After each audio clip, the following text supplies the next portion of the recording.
Dans une tragédie poignante, Nadine Morano, la politicienne bien connue, a récemment subi une perte déchirante, la mort de l'un de ses enfants. Grégoire, âgé de 33 ans, a tragiquement rendu son dernier souffle le mardi 23 juillet. Son père, Angelo Morano, a alerté les secours après avoir découvert son fils en arrêt cardio-respiratoire dans son appartement de Nancy. Les circonstances exactes de ce décès demeurent encore floues, nécessitant des investigations approfondies. Dans le respect de la douleur de la famille, peu d'informations supplémentaires ont été divulguées, bien que des spéculations se propagent déjà sur les médias sociaux, alimentées par le passé tumultueux de Grégoire, marqué par des démêlés judiciaires et des problèmes de toxicomanie. En janvier 2024, il avait été condamné pour divers délits liés à la conduite sous l'influence de stupéfiants.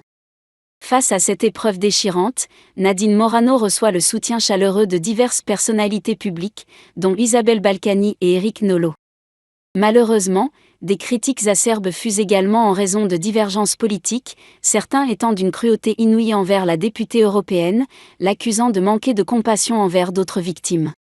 Ces attaques ont suscité l'indignation d'Éric Nolot, qui a vigoureusement défendu Nadine Morano, soulignant l'absurdité et la cruauté de ses commentaires dans un moment aussi douloureux.